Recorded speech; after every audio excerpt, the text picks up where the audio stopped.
궁금한 이야기 풍문으로 들어오시죠.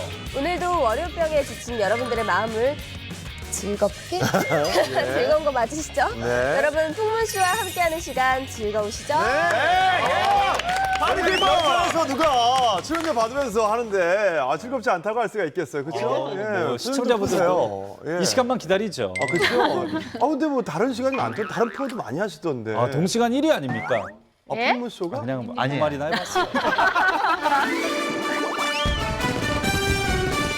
자, 요즘 연예계는 그렇지 않아도 결혼 소식 자꾸 들려옵니다. 특히나 기업 C사의 장남 이승호 씨와 결혼한 이다희 씨, 전 아나운서죠. 네. 이 두 분의 결혼은 재벌과 얽힌 결혼이라 더욱 관심을 끌었어요. 네. 예. 그래서 오늘은 스타와 얽힌 재벌가 이야기들을 준비해봤습니다. 네. 배우 박신양, 운동하다 재벌 사위된 사연은 슈퍼주니어 이특, 연예인 재벌 2세와 삼각관계에 빠지다. 배우 고소영, 이부진이 결혼식 플래너를 자처했다. 비와 이미경 부회장의 남다른 인연의 시작은 아나운서 출신 이다희, 굴지의 재벌 C사의 며느리가 된 사연은 풍문으로 들었쇼, 지금 시작합니다. 자, 이 결혼이야말로 호사가들이 현대판 신데렐라 이야기가 아닌가 얘기를 했는데 유명 재벌가의 결혼인 것에 비해서 참 늦게 알려진 편이에요. 네, 지난 10월 8일이죠. 네. 세상에 공개되자마자 정말 실검을 오랜만에 재벌가의 장남과 그리고 아나운서 출신이 이름이 두 사람이 굉장히 왔다 갔다 했죠. 네. 근데 이 결혼은요. C사의 장남이 이선호 씨, 전 아나운서죠. 이다희 씨의 결혼으로 큰 관심을 받았습니다. 또 왜 그러냐면요. 이 두 사람이 결혼이 당일날 알려졌고 서울 근교에서 비공식 결혼식이 올려졌다고 발표를 함과 동시에요. 약간 주춤했었던 재벌가와 아나운서의 만남이 다시 시작된 거죠. 솔직히 대한민국 사람이라면 모를 수가 없는 그런 그룹의 장남의 결혼 소식인데 이다희 전 아나운서는 생각보다 이렇게 많이 알려진 게 없어요. 이분은 어떤 분이죠? 이다희 아나운서는 이제 미국 퍼듀대에 이제 심리학을 전공을 했고요. 2016년 스카이 TV 1기 아나운서로 입사를 했고 스포츠 교양 예능 프로에서 이제 많은 활약을 했는데 2016년 이제 야구 위클리 방송이죠. 랭킹 베이스볼을 진행하면서 팬들에게 사랑을 좀 받았고 현재는 스카이 TV를 퇴사한 걸로 알려져 있습니다. 그러니까 이다희 아나운서가 많이 알려지지 않았다고 하는데요. 제가 그 야구계 쪽의 지인들을 통해서 확인을 해봤는데 떠오르는 야구 여신 중에 한 명이었다고 해요. 그리고 아무래도 야구 아나운서들은 전문적인 야구 지식이 많기 때문에 또 현장에 나가면서 야구 선수들과 조금씩 이렇게 사적인 만남을 갖는 경우도 아름아름 만나는 경우도 있는데 이다희 아나운서는 그런 면에 있어서 굉장히 사생활이 철저하고 깨끗한 편이었다고 해요. 그런 측면 때문에 아무래도 대중들이 느낄 때는 덜 유명한 거 아니냐 이렇게 느낄 수도 있었던 것 같아요. 그러니까 이제 그 이다희 아나운서가 알려지지 않은 게 뭐 사생활이 뭐 철저한 게 제가 이제 야구 프로를 지금 진행하고 있지 않습니까? 진행하고 맞아요. 있는데 좀 알아봤어요. 평소에 알아보니까 이다희 아나운서가 아직 경험이 많지 않기 때문에 현장에서 인터뷰를 하는 사람이 아니에요. 그 스튜디오에서만 거의 진행을 했었고 그리고 제가 조금 더 알아보니까 이분이 이미지가 어디서 뽑혔냐 보니까 뭐 말을 잘하시는 분, 리포터, 뭐 현장 많으시면 이런 분들이 쟁쟁했는데 이분을 뽑은 이유가 맏며느리 같은 이미지여서 뽑았다라고 얘기를 하더라고요. 그래서 뽑혔어요, 아나운서가. 근데 저도 이 말에 너무 공감을 하는 네. 게 제가 이때쯤에 이 방송사에서 일을 하고 있었을 때였어요. 제 기준에는 굉장히 베이그인 분이 왔다 갔다 하면서 인사를 하게 되는 거예요. 그래서 나중에 그 분장해 주시는 분한테 저분 누구냐, 되게 예쁘다라고 했더니 좀 되게 조용조용하고 그래서 그 스태프분들도 저분을 좀 많이들 이제 호감을 갖고 있다. 그러니까 좋은 사람으로 생각하고 있다. 이런 이야기를 들었던 기억이 나요. 이렇게 철저한 관리를 하시는 분과 재벌과의 만남, 이건 딱 신데렐라 스토리잖아요. 그래서 첫 만남이 어떻게 이루어졌는지 그게 궁금한데 혹시 아시는 분 계신가요? 글쎄요, 두 사람이 어떻게 만났는지 구체적인 이야기는 전해지지는 않고 있는데 일단 두 사람은 올해 초에 지인의 소개로 자연스럽게 만나서 연인 사이가 되었는데 교제 반년 만인 올 여름쯤에 결혼을 결정했다고 해요. 굉장히 빨리 결혼을 결정한 거죠. 이선호 씨의 아버지께서 아들이 하루라도 빨리 결혼을 해서 안정감을 갖고 일에 매진했으면 하는 바람을 갖고 결혼을 좀 빨리 승낙했다고 하더라고요. 아니 그 재벌가의 결혼식이면 보통 축의금도 어마어마할 텐데 왜 이렇게 쉬쉬한 거죠? 혹시 뭐 우리가 흔히 드라마에서 보는 막 이 결혼은 안 된다, 막 반대한다, 막 이런 거 아닌가요? 갑자기 연기를. 축의금이 필요 없는 집안이기도 하겠죠. 하겠죠. 일단 아는 사람이 별로 없어서 쉬쉬했던 것 같고요. 일부러 쉬쉬한 것 같진 않아요. 10여 명이라고 하지만 그 면면을 보면은요. S사의 이명희 회장과 정용진 부회장 핵심 멤버들은 다 참석한 거거든요. 근데 이분들이 대한민국의 네로라는 재벌가들인데 호사가들처럼 누가 언제 결혼한다고 얘기하고 다니지 않았겠죠. 오히려 이게 대규모 결혼식이었으면 많이 알려졌을 텐데 별로 외부한테 얘기를 안 할 만한 분들이 주요 하객들로 왔기 때문에 많이 안 알려진 것 같고요. 네. 그리고 이런 시사와 우호적인 핵심 인물들이 다 온 것만으로도 저는 이 결혼을 되게 내 집안의 경사로 봤다고 분석하는 게 맞는 것 같아요. 사실 이선호 씨 재혼 소식이 알려지고 이레나 씨에 대한 관심이 급증해서 이틀 동안 네. 실시간 검색어 1위를 하기도 네. 했었대요. 예. 그렇게까지 다들 관심이 많았던 것 같네요. 예. 이선호 씨는 지난 2016년 4월에 유아학 시절에 만났었던 그 이레나 씨와 약 2년간의 열애 끝에 결혼에 골인을 했는데요. 이 이레나 씨 사진이 공개됐을 때 굉장한 화제를 모았어요. 일단 그 미모도 미모지만 그 1988년도에 올림픽 주제가인 손에 손잡고를 부른 코리아나. 이 코리아나 멤버 이용규 씨의 딸이자 방송인 클라라 씨의 사촌이에요. 아, 예. 그래서 이런 가족 관계가 알려져서 더 화제를 모으기도 했는데요. 아무래도 이런 유명세가 있다 보니까 이때 결혼식 때 그 여느 연예인 못지않게 엄청난 관심을 받기도 했습니다. 그러면 그 유학 시절이면 학생인데 그 비교적 조금 결혼을 빨리 한 거잖아요. 뭐 그런 특별한 이유라도 있나요? 빨리 했죠. 안 그래도 주변에서 20대 초중반이니까 너무 이른 거 아니냐 걱정도 많이 했다고 하는데요. 일단 재벌가는 이렇게 2세 경영 승계 이런 것도 중요하잖아요. 이선호 씨의 아버지인 이재현 회장이 좀 건강이 안 좋은 측면이 있기 때문에 하루빨리 가정을 꾸리고 안정적으로 결혼을 한 후에 이렇게 경영 승계를 받기를 원했던 게 아닌가 싶습니다. 그 상황을 들어보니까 충분히 이해가 되는데 근데 결혼한 지 얼마 안 돼서 이레나 씨가 사망에 이르렀잖아요. 그 이유에 대해서는 기자분들이 혹시 아십니까? 우선 이제 간략하게 설명을 해드리자면 두 사람은 결혼 후에 미국 유해군에서 이제 살았어요. 거기서 이제 신혼생활을 했는데 2016년 11월이죠. 이레나 씨가 결혼 7개월 만에 자택에서 숨을 거뒀다라는 기사가 보도가 됐었습니다. 두 사람의 만남도 화제가 됐었지만 이레나 씨 자체가 방송 출연을 한 적이 있었기 때문에 이제 얼굴이 좀 알려진 상황이었단 말이에요. 근데 이제 연예인은 아니었고요. 네. 이제 아버지와 같이 방송 출연을 한 적이 있어서 아직도 이게 자료 화면이 있어요. 그리고 당시에 또 왜 화제가 됐냐면 굉장히 예쁜 외모로 조금 주목을 받았었거든요. 근데 이제 굉장히 안타까운 상황이잖아요. 근데 유족들의 뜻에 따라 이제 사망의 원인은 밝혀지지 않았었습니다. 유가족들만이 사망 원인을 정확히 알고 있기 때문에 뭐 사실 이렇게 설을 얘기하는 게 굉장히 조심스럽지만 워낙 유명인의 사망인데다 정확한 원인이 알려지지 않아서 더 궁금한 것도 사실인 것 같기는 해요. 네. 근데 사실 이제 여자라면 누구나 한 번쯤은 꿈꿀 만한 재벌가의 결혼이기도 하고 또 결혼한 지 얼마 안 된 정말 꽃다운 신부가 7개월 만에 생을 마감한 거잖아요. 근데 저는 이런 부분에 대해서 그들의 가족의 마음을 심정을 생각한다면 꼭 이렇게 자살이다 아니다 이런 거에 초점을 좀 안 뒀으면 좋겠다라는 생각이 들어요. 그런데 전 좀 신기한 게 그 이선호 씨는 굉장히 우리나라에서 굉장히 큰 기업의 장남이잖아요. 근데 보니까 두 번이나 다 연애 결혼을 했단 말이에요. 저희가 알기로는 재벌들은 정약 결혼을 한다고 알고 있는데 근데 이선호 씨는 조금 다른 행보인 것 같아요. 일단 집안마다 분위기가 있고 가풍이 있는데 제가 봤을 봤을 때는 이 C사 같은 경우는 좀 자유분방한 분위기다라고 볼 수 있을 것 같아요. 일단 이선호 씨의 아버지 이재현 회장 역시 재벌가가 아닌 부산의 평범한 한 여성과 결혼을 해서 이선호 씨를 낳고, 그리고 두 분이 만난 계기도 친구들 모임에서 만나서 자연스럽게 이제 결혼까지 골인이 됐다고 알고 있거든요.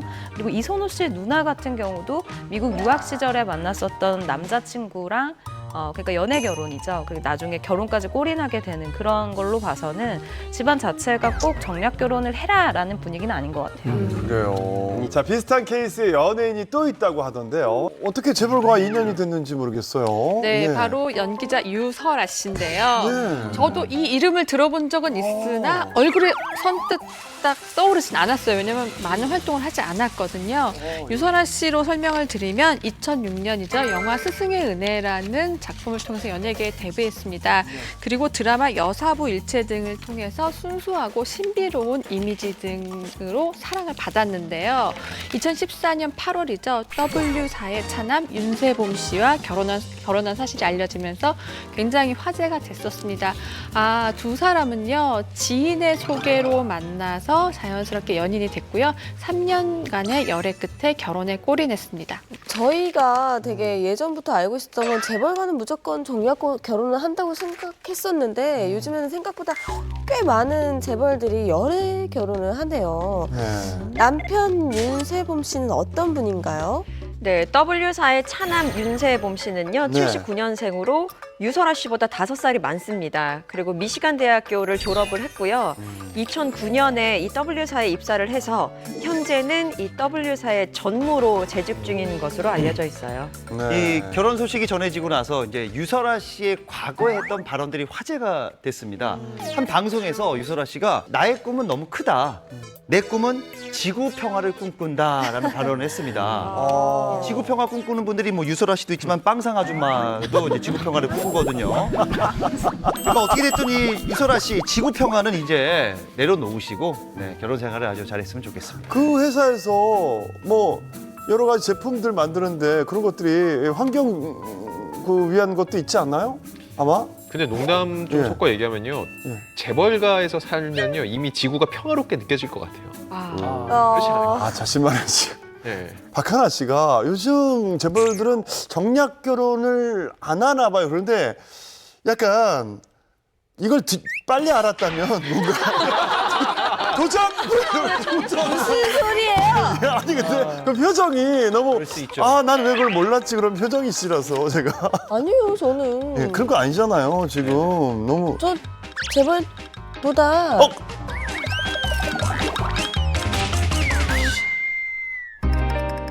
근데 여기서 우리 유소영 씨가 네. 이분을 또 안다고 해요? 유설아 사실 씨를? 아세요? 그죠? 네, 정말요? 제가 사실 와, 유설아 씨를 압니다.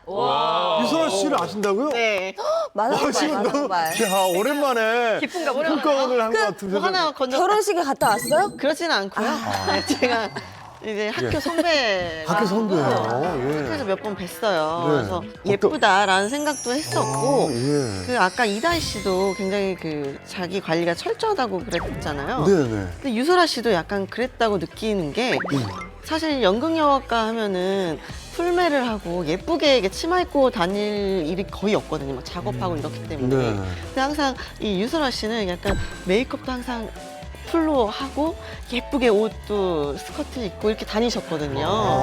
그래서 자기 관리가 굉장히 철저한 선배가 아닌가라는 생각 들었었고, 결혼한 지 5개월 만에 등남했다는 소식이 들어가지고 굉장히 자기 관리에 철저히 결혼하셔서 등남을 하셨구나. 굉장히 약간 그래도 약간 몇 번 뵀다고 뭔가 축하해주고 싶은 마음이 생기더라고요. 그래요. 소영 씨 집 앞에 나갈 때 추리닝 입죠? 그럼요. 전 저도 생얼로. 추리닝 입어요. 네. 우리는 안 돼. 그러니까 네. 죄송한데 그 문제가 아닌 것 추리닝 같은데요. 버려버려요. 그리고 꽃단장 늘하고 다니세요. 언제 어느 때 좋은 일 생길지 모르잖아요. 예? 어쨌든 뭐 재벌가에 시집 간다고 해서 꼭 무조건 나는 뭐 재벌이야 하면서 이렇게 살면서 좋을 것 같지는 않다는 시대적으로 생각이 뭐 들어요. 재벌가에 간다고 뭐 신분 상승이 되고 뭐 성공한 신데렐라 그렇게 바라보지는 않지만 많이 근데 이왕이면 네네 소영 씨나 하나 씨 같은 경우에 만약에 갔는데 얘기 몰랐는데 할아버지가 뭐 기업을 하고 계시던 분이고 뭐 이렇다면 왜 말 안 했어? 나 진짜 이 결혼 무효야 이러시겠어요? 아니면은 어떻게 왜요? 하시겠어요? 왜? 왜요? 그걸 굳이 왜? 그렇죠. 네. 소영 씨는 만약 그런 방송에서 보고 유소영 씨의 모습을 보고 그 재벌가의 자제분이 연락을 해온다면 네. 어떻게 만나시겠어요? 갑자기요? 예. 저한테 막. 생각만 해도 기분이 좋아지네. 아니 그런 건 아니에요. 표정으로 답을 다 하시는 건 아니에요? 아까까지만 해도 다리를 엄청 떨고 계셨는데 그냥 이야? 과연 이거 갑자기 이제. 예. 아니 뭐 이게 그 연결되는 통로가 어떻게 되냐에 따라 그분을 만나볼 의향이 있고 없고가 좀 결정될 것 같아요. 그러니까 만약에 뭐 내 지인이 뭐 진짜 뭐 괜찮은 사람이다라고 얘기를 한다면 뭐 만나보겠는데 만약에 뭐 이렇게 SNS로 막 연락이 온다거나 막 그렇게 되면 좀 만나기 좀 꺼려질 것 같아요. 그러니까 재벌가라도 그 사람에 따라서 네네네네. 재벌가라고 반감을 받지 네네. 않겠다.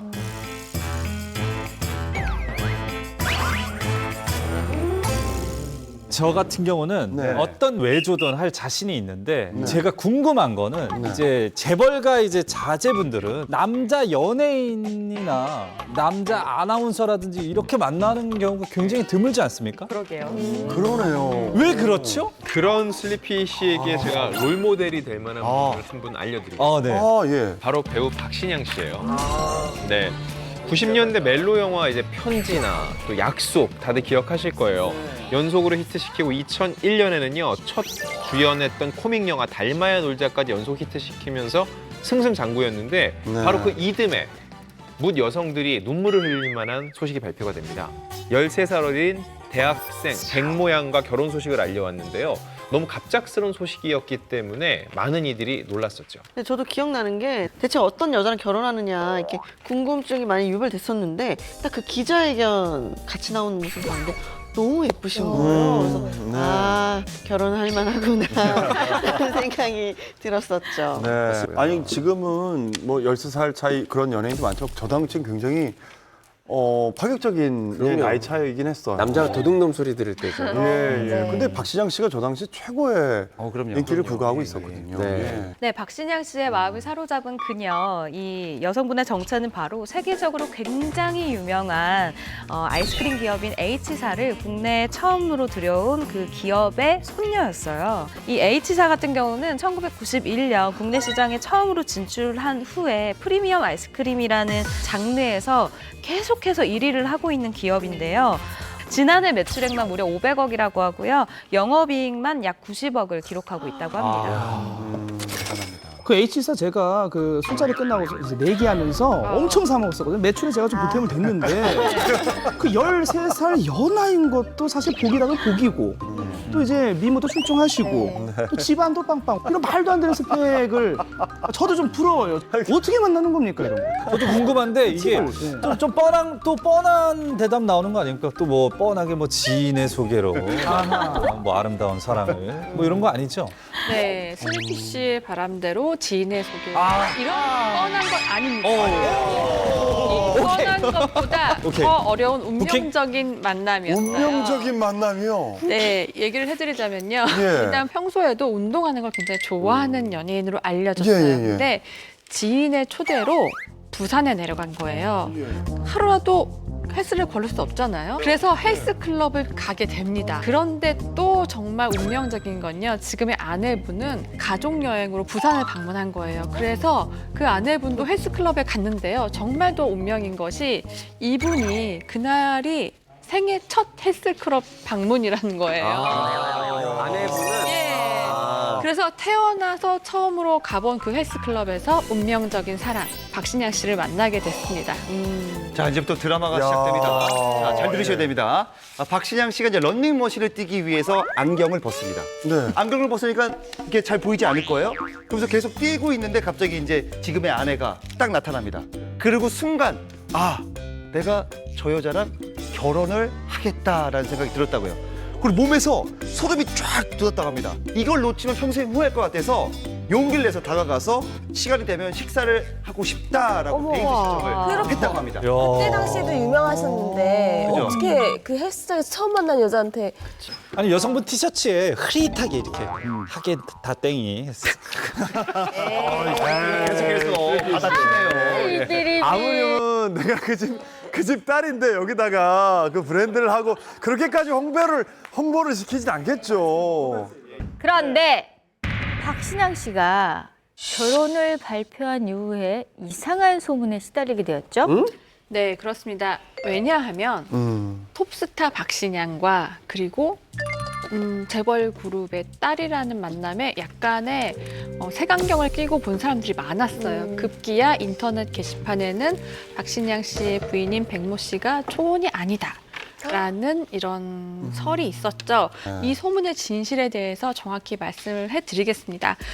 사실은요, 이 아내 백모 씨가 고등학교 시절에 사귀던 남자친구 A 씨가 있는데 이분이 미국 유학을 떠나려는데 아직 군대를 다녀오지 않아서 비자 발급이 어려웠던 거예요. 그런데 이 백모 씨 같은 경우는 미국 시민권자였던 거예요. 정말 선의였어요. 그냥 도움을 주기 위해서 혼인신고를 했었던 거예요. 이제 이걸 뒤늦게 한 부모님은 얼마나 놀랬겠어요. 그래서 혼인 무효 소송을 했는데요. 다행히 사실혼 관계가 아니었기 때문에 그리고 단순히 정말 도움을 주고자 하는 것이었기 때문에 법원에서는 승소 판결을 내렸습니다.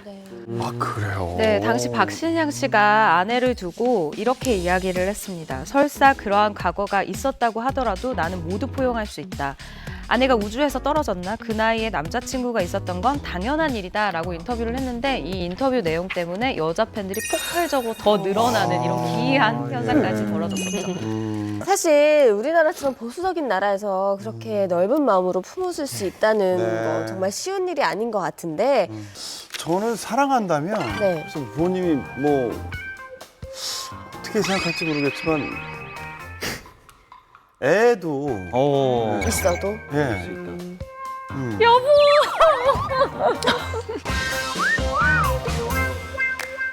최근에 이제 제가 한 방송에서 이제 아내를 속이는 몰래카메라를 한번 진행했거든요. 했어요? 제가 이제 과거에 교도소를 들어왔던 전과자라고 속이고 이제 아내에게 이제 그 사실을 알리는 거예요. 예. 근데 저는 이제 엄청 욕먹고 뭐 혼나겠구나 생각을 했는데 정말 큰 감동을 제가 받았습니다. 어떻게 했나요? 이미 사랑하는데 전과자가 무슨 소용이 있냐. 살인을 했어도 난 사랑한다라고 해서 정말 저도 감동을 먹었고 그리고 왜 그동안 줄 아셨구나. 아내도 반 방송인이거든요.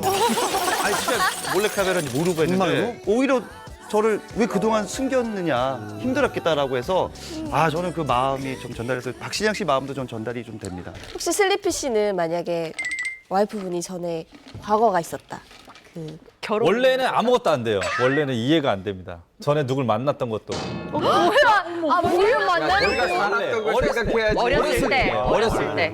왜냐면 전 남자친구를 막 스킨십한 거 막 생각나고. 그럴 수도 있죠. 본인은 안 했어요? 어렸을 때. 저도 어렸을 때 어렸을 했지. 지금은 근데 이제 나이가 이제 점점 먹어가고 예. 왜 그랬을까? 저는 다 이해할 수 있을 것 같아요. 다. 네. 아까 박수홍 형님이 말씀하신 것처럼 예전에는. 아이가 있던 뭐 이렇게 내가 정말 사랑하면 이제 어른이죠.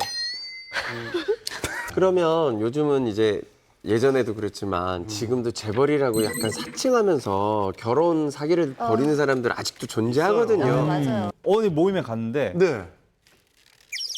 항공 따님이라고 예. 막 소개를 시켜주는 거예요. 뭐 자기들끼리 이미 친하고 어머 나 항공편 언제든지 공짜로 해줄 테니까 연락해 했었거든요. 근데 저한테뿐만이 아니고 다른 분들한테도. 근데 그 자리에 막 연예인도 있고 막 아픈 사람도 있고 돈 많은 사람도 있고 그랬는데 그 사람이 아무것도 아니었어요. 어머. 같은 항공사 예. 아들이라고 아들이랑 사칭했던 사람이 생각이 나는데 둘이 남매인가? 아니 그게 왜냐면 성이 그쪽 성이에요. 명함을 갖고 다녀요. 그래서 직책하고 이름이 있는데 성이 그 PC예요. 그래가지고 그래서 경영승계 그렇지 경영승계 뭐 어쩌고 하고 있는데 신문에 그 회사의 어떤 사건이 터져서 가계도가 나왔어요. 가계도가. 그래서 아무리 눈 씻고 찾아도 그 이름이 없는 거예요. 숨겨졌으니까. 그래서 물어봤어요. 물어봤더니? 그랬더니 숨겨놓은 아들이라고 그 얘기를 그때서야 하는 거예요. 의심스러워서 제 여동생이 너무 빠져 있길래 그쪽 회사에 있는 저 아는 분한테 이제 전화해서 그쪽 집안에 숨겨놓은 아들이 있냐? 그리고 이 사람이 회사에 지금 다니고 있냐? 왜냐면 명함이 있으니까. 그랬더니 없다는 거예요. 그 순간 이 사람이 계속 사기 치고 다녔다라는 걸 그제서야 알고 야. 이제 뒤를 캐기 시작했는데 진짜 사기꾼이었어요. 아이고야. 이 앞서 소개한 분들처럼 연인이나 부부의 연을 맺은 게 아니어도 재벌가와 친분을 맺은 분들이 많이 있잖아요. 어떤 분들이 있죠? 맞습니다. 아주 특별한 인연으로 재벌가와 인연을 맺은 스타가 있습니다. 바로 배우 씨인데요. 네. 씨가 이 재벌가와 인연을 맺은 이 사연 역시 정말 드라마틱합니다. 예. 맞아요. 언젠가 씨가 D그룹 김우중 회장의 양자가 됐다 이라고 밝혀가지고 세간에 화제가 됐었는데 그 사연인가요? 김우중 전 회장과 부인 정희자 씨 사이에는 슬아의 3남 1녀가 있었는데요. 그중에 장남인 김선재 씨를 가장 아꼈다고 해요. 그런데 안타깝게도 1990년이죠. 김선재 씨가 24살이던 해에 갑작스럽게 세상을 떠나게 됩니다. 예. 당시가 미국 보스턴 대학에서 유학을 하고 있을 때였는데 늦은 밤에 동생과 함께 차를 타고 하필 또 부모님을 모시러 가고 있던 시점이었대요. 네. 그런데 중앙선을 넘어오는 화물차를 피하기 위해서 핸들을 꺾었다가 사고를 당하고 말았다고 합니다. 갑작스럽게 아들을 떠나보낸 이 김 전 회장 부부는 깊은 슬픔에 빠졌습니다. 그리고 특히 이 어머니 정희자 씨 같은 경우는 아들 김선재 씨를 보는 슬픔이 너무 크고 그 마음이 너무 공허해서 그 아들의 이름을 딴 선재미술관을 설립하기도 했거든요. 아주 적적한 삶을 살던 이 부부에게 정말 영화 같은 일이 벌어지게 됩니다. 어느 날 아들이 이제 세상을 떠난 지 4년 정도 지난 시간이었는데요.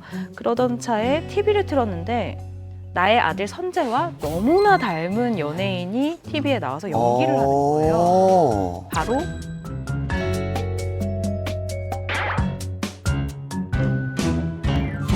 바로 이병헌 씨요. 바로 이병헌 씨였습니다.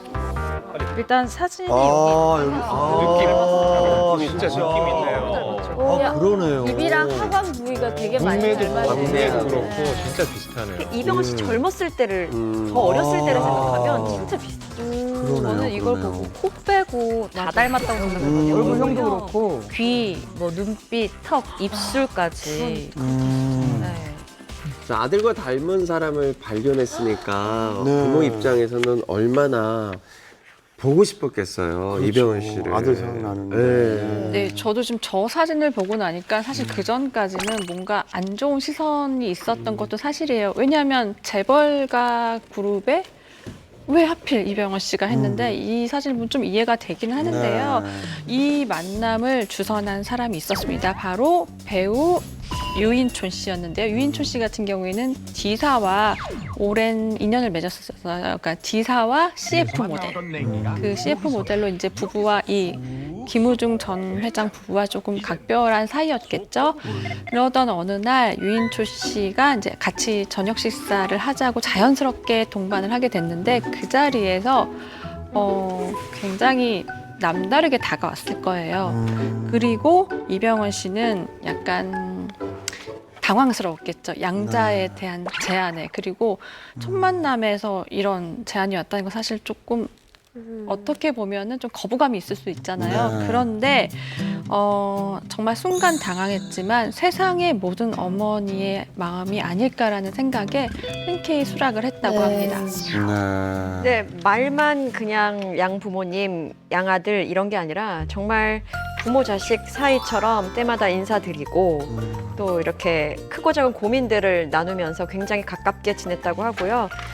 수시로 찾아가면서 좋은 연기자가 되라는 덕담을 듣기도 하고 또 해외 출장을 갈 때면요. 손수 만든 멸치볶음을 반찬으로 싸줄 정도로 굉장히 각별하게 지냈다고 해요. 그리고 또 김우중 전 회장 부부는요. 이민정, 이병헌 부부의 등남 소식을 듣고선 정말 친부모처럼 누구보다도 많이 기뻐했다고 합니다. 그리고 이병헌 씨는 사실 이 외에도 재벌가에 몸담으신 분들, 재벌 어떤 가족분들과 좀 많이 친하게 지내는 걸로 알고 있는데요. 뭐 다른 것보다도 이병헌 씨가 뭐 지금 많은 걸 가졌고 경제력으로나 뭐 사회적으로 자신의 분야에서도 최고의 위치이기 때문에 무언가를 바라고 재벌을 만난다는 건 전혀 아닌 것 같고요. 다만 재벌 친구들을 만날 때 그런 얘기를 한다고요. 내가 저 친구, 그러니까 재벌 친구들을 보면서 참 사람을 대하는 자세, 애티튜드 이런 걸 너무 많이 배운다. 나도 저렇게 사람을 대하고 이렇게 좀 사회생활을 하고 싶다면서 주변 사람들한테 많이 이야기를 한다고 해요. 네. 근데 좀 친한 사람을 꼽아보자면 H사의 정의선 부회장과 좀 많이 친하다고도 알고 있거든요. 많이 알려진 부분이기도 하고 네. 동갑내기 친구예요. 정의선 부회장이 제주도에 관련 뭐 호텔이 있는데 거기에 이병헌 씨를 초대를 해서 같이 골프도 치고 와인도 마시고 이렇게 시간을 보낼 정도로 굉장히 친분이 있는 걸로 알려져 있습니다. 네. 이런 어마어마한 집안에 이 양자가 된 이병헌 씨가 부럽기도 한데 조금 부담스럽지 않을까 그런 생각도 들어요. 아, 똑같아요. 이병헌 씨도 톱스타이기 때문에 그쪽 집안에서 예. 잘 만났죠. 서로 부담을 네. 가질 수 있는 서로 이렇게 막역한 친구 사이로 지낼 수 있으니까 예. 이게 묘하게 통하는 게 있을 것 같기도 해요. 예. 슬리피 씨도 한번 재벌가의 그 한 3세, 4세 정도면은 나이 비슷할 것 같은데 한번 만나보실 생각 없으세요? 한번 만나게 해주시죠. 근데 부담 안 가지세요? 방금 전에 부담 좀 느낄 것 같다고 그러셨잖아요. 아유, 저는 안 가지는 이병헌 씨가. 슬리피 씨 성격이 좋으시니까 그냥 예 금방 친해질 수 있으세요? 그냥 소주 한잔 하면. 근데 동갑인데 그분이 이제 성향이 이제 동생을 좋아해서 형이라고 부르라고 그러면 어떻게 하실 거예요? 동갑인데. 동갑인데. 동갑인데요? 네. 아유, 형이 돈 내겠죠. 저는 이렇게 원하는 대답을 해주세요. 예. 네. 농담이지만 진담 같네요.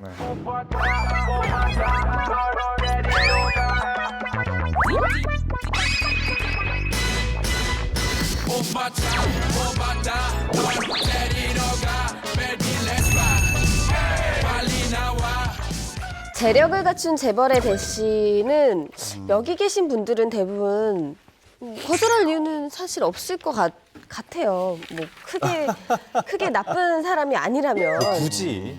네. 근데 반대로 연예계에서의 재벌의 접근을 거절한 스타들도 있다고 합니다. 네. 어떤 네. 분들이죠? 먼저요, 대표적으로 상큼발랄 애교하면 이분을 빼놓을 수가 없습니다. 바로 가수 홍진영 씨 이야기인데요. 홍진영 씨 역시 재벌의 대시를 받았지만 아주 단칼에 거절했다고 합니다. 아니, 홍진영 씨 캐릭터를 보면은 단칼에 거절하지 않고 그냥 둥글둥글하게 하실 것 같은데 그렇게 딱 거절을 하셨다면 이유가 있었을 것 같은데요? 네, 이 홍진영 씨에게 대시한 이 남자 바로 재벌의 손자였다고 하는데요. 모 그룹의 손자였다고 해요. 그런데 안타깝게도 이분이 홍진영 씨의 스타일이 완전 아니었던 거죠. 그래서 너무 마음이 안 생기니까 좀 막대하게 됐다고 해요. 근데 이게 오히려 역효과를 불러서 이런 여자는 네가 처음. 이런 여자는 네가 처음. 드라마 대사. 나를 막대하다니. 제대로 홀릭하게 요거 봐라. 돼가지고 정말 열정적으로 대시를 했다고 합니다. 어쨌든 홍진영 씨가 재벌에게 원치 않는 환심을 샀잖아요. 그 팁 좀 알려주세요. 진영 씨 말로는요, 어떻게 막대했나라고 살펴보니까 일단 그분이 술에 취해서 전화로 뭐해? 우리 언제 봐? 이러면 꺼져! 이러는 거예요. 아, 괜히 멋지네요. 털털하게 네. 좀 넘기셨구나. 그러니까 그 상대의 입장에서는 아까 말씀하신 대로 나를 이렇게 대하는 건 네가 처음이야 라고 되는 거죠. 이게 홍진영 씨가 눈이 꽤 높네요. 도대체 이상형이 어떻길래 이런 재벌가의 손자를 막대하는지 이것도 궁금해지는데 홍진영 씨는요, 남자분의 능력 이것은 별로 상관이 없대요. 본인이 능력이 네, 좋으니까. 그렇죠. 전혀 남자분의 능력이라기보다는 그냥 그 남자가 남자로서 좋으면 된다라고 하던데 사실 제가 예전에 그러니까 홍진영 씨가 초대 안방마님이었을 때 프로쇼 제가 소개팅을 해주려고 했었어요. 근데 그분이 뭐 재벌까지는 아니지만 굉장히 어떻게 좀 이렇게 많이 갖고 있는 재력가이긴 했는데 제가 이렇게 사진 보여주면서 이렇게 했더니 언니 나는 그냥 스마트한 스타일이 좋아 그러더라고요. 그러니까 뭔가 딱 이상형이 있는 것 같아요. 뭐 외적인 조건이 아니라. 아, 그래요. 일단 그리고 홍진영 씨니까 가능한 게 홍진영 씨가 또 행사의 신이잖아요. 그러니까 뭐 경제적으로 뭐 솔직히 뭐 웬만한 중소기업이라고 얘기가 나올 정도인데 그래서 별로 재력은 별로 신경 안 쓰는 것 같아요. 맞아요. 자기가 버는데 뭐 거기 가서 눈치밥 먹으면서 그럴 필요가 없으니까. 예. 자, 근데 홍진영 씨처럼 재벌가 대시를 단칼에 거절한 스타가 또 있네요. 네, 바로 가수 미나 씨입니다. 미나 씨가 한동안 중국에서 열심히 활동을 했는데 그때 이제 중국의 재벌 2세가 슈퍼카죠. 람보르기니를 타고 나타나서 앨범 한 장 내줄게. 이거를 중국어로 했겠죠. 이걸 알아들은 미나 씨가 됐어 라고 얘기를 했다는 거예요. 일단 얘가 미나 씨가 이렇게 자기가 돈 많은 남성에 대해서 어떤 로망을 갖고 있는 것도 아니었고요. 중국에서 일하는 한국 가수로서 그런 제안 자체가 굉장히 자존심이 상했다고 해요. 근데 실제로 미나 씨의 말에 따르면은요, 중국에서는 그런 식으로 재벌 2세들이 가수들에게 종종 계약연애 앨범을 내줄 테니까 나랑 좀 만나자라고 제안하는 경우가 종종 있다고 합니다. 그래요. 근데 사실 가수더라도 내가 너 손에 물 한 방울 안 묻히게 해줄게가 더 좋지 앨범 내줄게는 솔직히 별로 매력이 없는 것 같은데요. 그렇지 않을까요? 아, 박하나 씨는 여자로서? 그러면 손에 물 한 방울 안 묻혀줄게 이 말을 믿는다는 얘기죠? 안 믿죠. 세수도 하는데 어떻게 손에 물 안 묻혀. 아, 그럼요. 자기 손이 있는데 그럼요. 그러면 만약에 세수도 안 하려고. 너를 위해서 최고의 뭐 제작진과 뭐 다 붙여가지고 영화라든가 드라마를 해줄게. 안 해요. 왜요? 아니 불편해서 찍겠어요? 아, 좀 구체적으로 이번에 너가 불편해할 사람을 다 없애주고. 차라리 그 돈을 줘요. 이게 낫지. 그게 아니라 김은숙 작가 내가 이번에 섭외해 놨으니까 여자 주인공으로 들어가면 됩니다 라고 얘기를 했어요. 벌써 흔들렸어요. 이미 흔들렸죠, 그렇죠? 네. 봐봐. 조금이 아닌데. 완전 흔들렸네. 전 어떤 여기 더 납니다. 안 돼요. 김은숙 작가님 거면 어떤 여기 더 납니다. 사실 김은숙 작가 드라마의 주인공 하는 거랑 재벌가랑 결혼하는 거랑 확률은 거의 비슷하지 않나요? 그렇죠. 그럼요. 그러니까 큰 소리 치는 사람은 내가 조심해야 재벌이 돼. 되는 게 낫지. 가만히 좀 들어보니까 말이죠. 예, 여성분들은 가수 분야가 재벌 라인의 인기가 좀 좋은 것 같고 남성분들은 개그맨 분야가 굉장히 재벌가에게 인기가 많을 것 같습니다. 그래요? 어떤 분들이 어떤 있어요? 예, 좀 제가 정말로 유명하시고 정말 대단한 그룹의 재벌녀에게 대시를 받은 개그맨 한 명을 소개하도록 하겠습니다. 여러분들이 한번 추리를 해보세요. 첫 번째 힌트가 180에 70kg. 허우대가 굉장히 좋은 개그맨. 거의 마른 거 아닙니까? 정답. 180. 누굽니까? 이윤석. 이윤석 씨는 더 말랐죠. 예. 70kg. 자, 두 번째 힌트는 M본부 공채 개그맨입니다. 이휘재 씨. 아, 이휘재 씨도 근데 비슷하죠. 아니 이제 지금 공채가 아니잖아요. 네. 아, 공채 아닌가 특징. MBC에 그렇게 키 큰 사람이 정답. 없는데? 네. 문천식 씨. 아, 문철식 씨도 비슷하죠? 추리가 되고 있습니다. 자, 좋아요. 자, 박수! 박수홍 아니에요. 난 아닙니다. K본부. 아재본부라 자, 세 번째 힌트가 가장 결정적입니다. 세 번째 힌트, 박수홍입니다. 네? 손원수 정답입니다. 내가 힌트로 전락한 거예요? 왜냐면 신분이 있네. 손원수 씨가 손원수 씨가 뭐 네. 박수홍 씨 절친이자 현재 뭐 수발을 들고 있지 않습니까? 그죠? 아, 예. 그거 왜 그렇게 드세요? 그만큼 친하다는 의미인데 박수발이라고도 하죠. 네. 손원수 씨가 2004년도에 대한민국에서 정말 얘기만 하면 알만한 대단한 그룹의 이 재벌녀와 만날 뻔했고 또 이분이 대시를 했는데 손원수 씨가 이렇게 딱 만남을 하지 않았죠. 이유가 이유는 만나기 전에 사진을 봤는데 그 사진을 본 게 가장 컸다고 합니다. 자기가 원하는 스타일이 아니어서 이분을 이제 대시를 거절했는데 제가 전화를 해서 물어봤어요, 진짜. 어떻게 된 거냐 물어보니까 헌수 씨가 이제 약간 성형수술을 조금 한 건 좋은데 좀 과하게 한 여성을 좀 좋아하지 않는데요. 야, 이게 참 포장하기 나름인 게 정말 사람을 돈으로 평가 안 한다는 얘기잖아요. 재벌가를 거절하는. 근데 사람을 외모로 평가한다는 얘기잖아요. 그렇죠. 얼굴만 본다. 이거 참 나쁘게 말하자면 엄청 나쁘게 말하죠. 되게 웃긴다 이거. 아, 자기 스타일이 있다는 그러니까요. 그러니까 결론은 예. 자기만의 고집이 있네. 네. 손원수 씨가 외모를 보는 게 정말 맞는 게 얼마 전에 인터뷰를 했는데 굉장히 얼굴이 시뻘개져서 나타난 거예요. 그래서 왜 이렇게 빨가시냐 이렇게 물어봤더니 시술을 좀 받아서. 레이저 시술을. 이게 레이저인지 뭘 넣은 건지는 아직까지 아니, 넣지는 않았는데. 그렇지만 얼굴이 굉장히 빨갛게 아주 홍당무처럼. 그래서 외모에 신경 굉장히 많이 쓰시는 분. 아니, 요즘 힐링하셨네요, 힐링. 요즘 네. 저기 극락기획단이라고 자기 후배들하고 네. 공연 같은 거 기획해가지고 너무 잘 되고 있어요. 그래서 얼굴도 피고, 예. 박성 씨도 뭐 이런 일이 있었다고 들어봤어요. 없었습니다. 받은 적이 있다고. 아, 제가요? 예. 아, 예. 예. 제가 예전에 그 채팅으로 번개. 만난 적이 있습니다. 어릴 때 한 번 극장 앞에서 만났는데 그분을 못 찾았어요. 자신의 외모를 설명했는데 그 이후로 믿지 않습니다. 글을 믿지 않습니다. 저는. 글을 안 믿으세요? 예, 글을. 내가 이렇게 입었다 분명히 설명을 그 했는데도. 이후에 채팅 이후에 무슨 어떤 스타일이에요? 가냘픈 목소리. 예. 구전 이런 거 안 믿습니다. 실상. 실상을 편입니다. 그러니까 그거를 그대로 배운 손원수 씨가 사진을 보고서 제발. 그건 아니겠죠. 그것도 자신의 스타일이 있으니까. 네네. 자, 그리고 얼마 전에 이제 개그맨 심연섭 씨가 이제 방송을 통해서 네. 아주 재밌는 얘기를 했는데 결혼 정보 업체를 통해서 100번이 넘게 선을 봤다.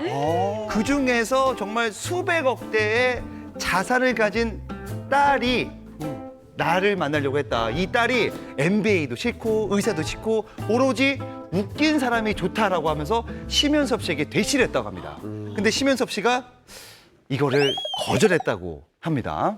조건이 있었어요. 조건이요. 부모님과 함께 여자분과 살아야 된다는 건데 뭐 한마디로 이제 결혼해서 재미있는 게 좋아서 그 사람을 선택했다는 건 계속 웃겨줘야 되잖아요. 근데 제가 아는 많은 개그맨 분들이요 집에서는 되게 조용하신 경우가 많아요. 밖에서 맞아요. 에너지를 다 소비하고 사실 난 집에서 개그맨들 재밌는데. 아 진짜요? 장난 아니에요. 제발 좀 밖에서 좀 그러시지. 팩트 폭행. 나오고 이렇게 낯을 가려요.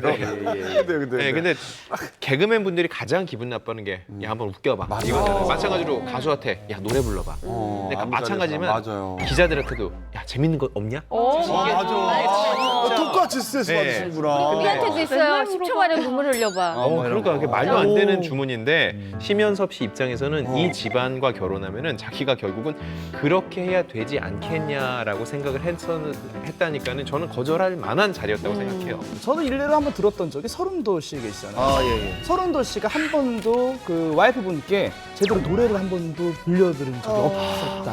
한 번 불러주니까 와이프분이 이렇게 우시더라고요. 저 그거 보면서 저도 모르게 막 촉촉해지더라고요, 눈물이. 그러니까 제가 볼 때는 당연히 개그맨 분들도 들어가시면은 뭐 부모님이나 이제 자식분들한테 이렇게 막 재밌게 하실 것 같은데 그게 또 실상 또 그렇지 않더라고요, 또. 이게 식구가 나의 전부를 보는 게 아니라 그냥 웃긴 것만 바란다면 좀 이렇게 개그맨 입장에서도 아니면 직업을 가지고 좀 이렇게 그걸로 접근하면은 좀 자존심 상하고 그럴 수도 있을 것 같아요. 래퍼한테 나의 어떤 면이 좋아요? 랩 잘하는 게 좋아요. 나머지는 뭐 잘 모르겠고 이러면은 그렇잖아요. 지금 당장 너의 기분을 랩으로 한번 보여줄래? 약간 이런 거 같아서. 정말 싫어요. 그 얘기는 그 질문을 받아본 적이 있다는 얘기네요. 원래 모든 이제 처음 예능을 할 때 첫 질문이에요. 자, 근데 이 대시라는 게 참 애매해요. 네. 가끔 보면은 방송 끝나고 그냥 인사말로 나중에 밥 한 끼 하자 뭐 이랬는데 그게 오해를 사서 저 사람이 저 오빠가 자꾸만 나한테 껄떡대. 나한테 왜 밥을 산대? 저러다가 우리 집 쳐들어와서 밥 해놓고 있겠네. 뭐 말도 안 되는. 이거 오해하는 사람이 있을 수 있잖아요. 당연하죠. 저 이제 생각나는데 오해한 적 있어요.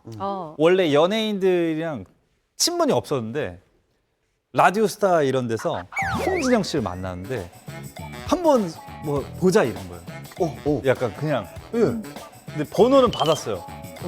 내가 물어봤겠지? 예. 갑자기 저한테.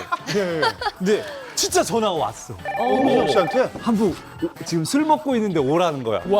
그래서 약간 나를 좋아하는. 드디어 연예인이 나한테 또 대시를 갔는데 이제 이국주 씨랑 홍진호 씨랑 이제 양꼬치집에 셋이 있더라고요. 넷이서 그냥 맛있게 양꼬치 먹고 집에 왔죠.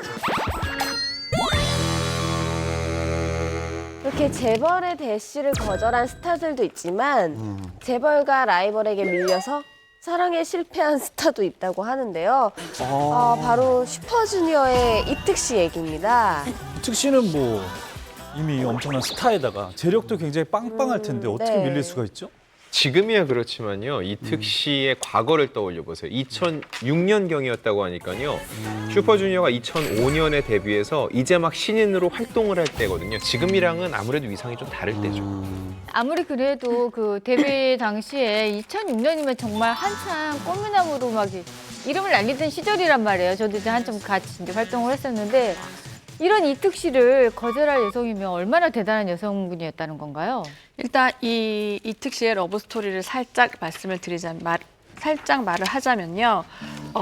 이게 약간 운명 같은 거일 수도 있어요. 이특 씨에게는. 어느 날 스케줄을 하러 가는 이특 씨가 한 여자분을 우연히 보게 돼요. 근데 그냥 한눈에 반하게, 그러니까 좋아하게 됐던 거예요. 그냥 호감이 가서 저 사람 한번 만나보고 싶다라는 마음이 있었어요. 근데 아시겠지만 이특 씨가 그 당시만 해도 직접 가서 만나요 이러기에는 사실 연예인이 그러기 쉽지 않아요. 근데 옆에 이특 씨 옆에는 우리 신동 씨가 있잖아요. 네. 신동 씨는 뭔가 조금 더 편할 것 같잖아요.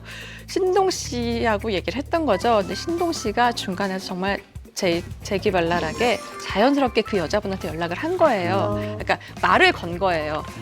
조금 연락처를 받을 수 있을까라고 연락을 하기 시작했는데 이 여성분이 딱 한마디로 얘기합니다. 이특 씨가 연예인이라서 조금 부담스럽다고 거절을 했다고 해요. 근데 저는 이 여자분의 마음을 충분히 이해해요. 왜냐하면 이게 이분이 재벌이고 안 재벌이고 중요하지가 않아요. 아이돌의 여자친구는요 정말 고통스러워요. 네. 이게 기사화가 되지 않고 공개 연인이 아니더라도 팬들은 알거든요. 이 사람의 연락처를 어떻게 해서든 알아냈을 것이고 굉장히 힘든 삶을 살았을 거를 그 여자분은 알았을 것 같아요.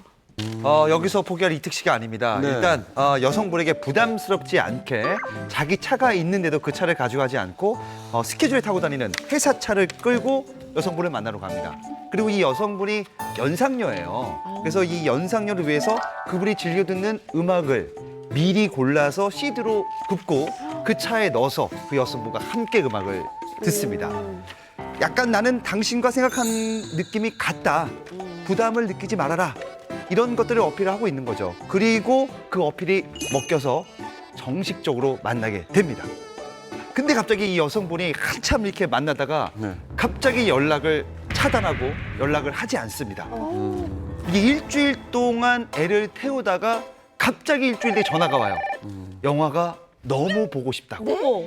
네. 뭐야? 정말 밀당의 고수인데 저는 못하는 일이에요. 이렇게 네. 일주일간 연락을 갑자기 끊고 못하는데 그래서 영화를 보러 갔나요? 신인이지만 그래도 아이돌이라서 사실 눈이 조금 보는 눈들이 의식이 불편했을 됐을 수도 텐데. 있을 텐데 이특 씨가 아주 과감하게 여성분의 손을 잡고 영화관에서 이제 데이트를 하게 되는데요. 그런데 데이트를 하는 도중에 여성분에게 전화가 왔는데요. 전화에 뜬 이름을 보니까 누구나 알 법한 어마어마한 재벌의 아들로서 연예인 활동을 하는 사람이었다는 거예요. 그래서 그 후에 좀 알고 보니까 이 여성분이 그분과 교제를 하고 있는 상태였고 근데 이특 씨가 좋아한다고 하니까 잠깐 만나준 거였다라고 하더라고요. 사실 이특 씨는 그 여성분이 결혼을 하자라고 이야기를 하면 연예인 생활을 접을 생각을 했을 정도로 근데 이특 씨가 정말 열심히 노력을 해서 데뷔를 가카스로 정말 열심히 해서 하게 된 거잖아요. 근데 이 자리를 포기할 정도로 그 여성분을 사랑했던 거예요. 그렇게 푹 빠졌던 분과 헤어지고 나서 상처를 정말 많이 받았었던지 당시에는 정말 다 포기하고 싶을 정도로 많이 힘들어했었다고 하거든요. 오죽하면은 당시에 슈퍼주니어 멤버들이 이특 씨가 혼자 있는 거를 좀 말리고 그리고 혼자 있을 때 누군가 붙어서 옆에서 케어를 해줄 정도로 굉장히 좀 힘든 시기가 있었다고 합니다. 자, 역시 드라마 같은 이야기인데요. 재벌 3세와 라이벌 삼각관계에 빠진다. 자, 만약에 이렇다면 슬피 씨 네. 이길 자신 있으세요? 없죠. 아니 너무 그렇게 그래도 근데 제가 예. 그런 호기심이 좀 있었어요. 이런 분들을 어디 가면 만날 수가 있고, 그러니까 뭐 뭐 이성 아니면 뭐 그런 걸 떠나서라도 이런 분들은 어떨까? 뭐 하고 사나? 다른 세계 사람 같고. 근데 저는 이제 어울릴 수가 없더라고요. 다른 세상 사람이고 일단은 그때 당시에는 경제적으로도 그렇고 뭐 한번 뉴욕 한번 갈래? 이러니까 뭐 이게 뭐 저는 부산 갈 돈도 없는데요. 그냥 수학으로 일본 갈래 이런 거. 부산 많이 가시잖아요. 저번주도 가시고. 그때 진짜 없었어요. 아, 그래요? 그래서 이거는 현실적인 갭이 굉장히 컸어요. 근데 이제 제가 뭐 재벌가 2세들이 이제 매주 모이는 네. 행사 MC를 보거든요. 아, 그래요? 정말 유명하신 뭐 아나운서부터 해서 거기 굉장해요. 그 재벌가 2세 분들. 근데 제가 느끼는 건 좀 다릅니다. 그냥 똑같아요. 똑같아요. 그냥 또 저한테 행사비 야 10만 원만 깎으면 안 되냐 이러시는 분들이에요. 써먹는 요구르트 그냥 이게 햇바닥 먹고 다 똑같아요 이분들이. 그러니까 노는 건 다 똑같고 하지만 그냥 돈이 많을 뿐이다. 그리고 그분들이 뭐 이제 저한테도 얘기를 하는데 누구 연예인 좀 만나게 해줘요. 저 사인 좀 받게 해줘요. 막 이런 식으로 그러니까 극히 일부는 뭐 그러지만 거의 대부분은 연예인을 연예인처럼 보고 실제로 막 그 사인 받으러 기다리고 이게 똑같다는 거죠 저는. 네. 그렇군요. 예, 진호 씨 같은 경우에는. 예. 글쎄요, 저는 뭐 생각만 해도 좀 설레긴 하는데 뭐 사실 벌어진 일은 아니니까. 근데 그분들과 저와의 어떤 좀 삶의 어떤 좀 그 격차가 너무 나기 때문에 저는 오히려 정으로 가버립니다. 정으로. 네, 그분들이 뭐 KB어에다가 뭐 항상 뭐 점심을 뭐 일식 오마카세를 항상 7, 8만 원에 먹는다면은 오히려 된장국, 오히려 소소하게. 부대찌개. 부대찌개. 줄 알았어요. 부대찌개에다 좀 햄살을 추가. 네, 햄살을 계속 추가해줘요. 그 정도가 내가 해줄 수 있는 너에 대한 최고의 대접이다. 네. 아니, 죄송한데 지금 여자를 가운데 두고 내 사랑하는 사람을 뺏어갈 라이벌이라고 했는데 그 사람한테 된장찌개를 대접하겠다고? 부대찌개. 오히려 역으로 가는 거죠. 너 내가 조식 너무 헤비해. 2플러스 한식. 아. 네, 그 살치살. 저런 분들이 정작 뺏기면은요 디스랩 진짜 세게 씁니다.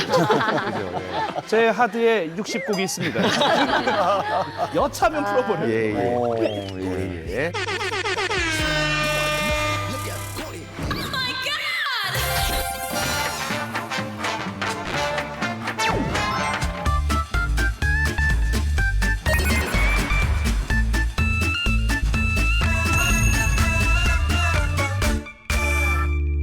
고소영 씨도 친한 분이 재벌 중에 있다고 하던데요. 네. 네, 고소영 씨는 연예계 명품 인맥으로 알려졌습니다. 2010년 5월이죠. 장동건 씨와 세기의 결혼식을 올리는 그 과정에서 네. S사의 장녀인 이부진 사장과의 친분이 공개돼서 굉장히 화제가 됐었습니다. 네. 아니, 그런데 결혼 준비랑 무슨 관계가 있길래 두 사람 관계가 알려지게 된 건가요? 사실 지금도 많은 분들이 기억하실 텐데요. 장동건 고소영 부부의 결혼식은요. 정말 그 과정 하나하나가 다 기사화될 정도로 굉장히 많은 관심을 받았었죠. 그때 S호텔에서 진행되는 이 두 사람의 결혼식에 꽃 장식을 고소영 씨와 오랜 친분이 있는 이부진 사장이 직접 챙길 거다라는 사실이 보도되면서 고소영 씨와 이부진 사장 간의 그 오래된 인연이 또 화제가 되기도 했습니다. 당시 뭐 아끼는 동생이 결혼식을 이제 한다고 하니까 네. 이부진 사장이 이 실무 주역들과 함께 호텔을 직접 찾아가서 모든 걸 꼼꼼히 다 챙겨서 화제가 일단 되었습니다. 일단 결혼식에 올리는 다이너스티 홀과 프레스룸이 설치된 영빈관 내부, 그리고 화환과 뭐 소품 배치, 하객 동선 같은 디테일한 부분까지도 직접 나서서 최종 점검으로 한 걸로 나타났습니다.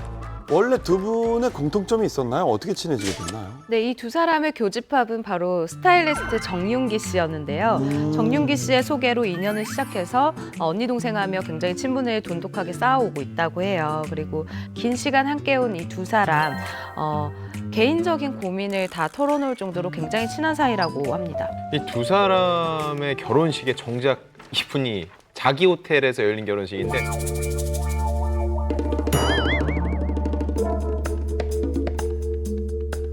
참석을 안 했습니다, 하객으로.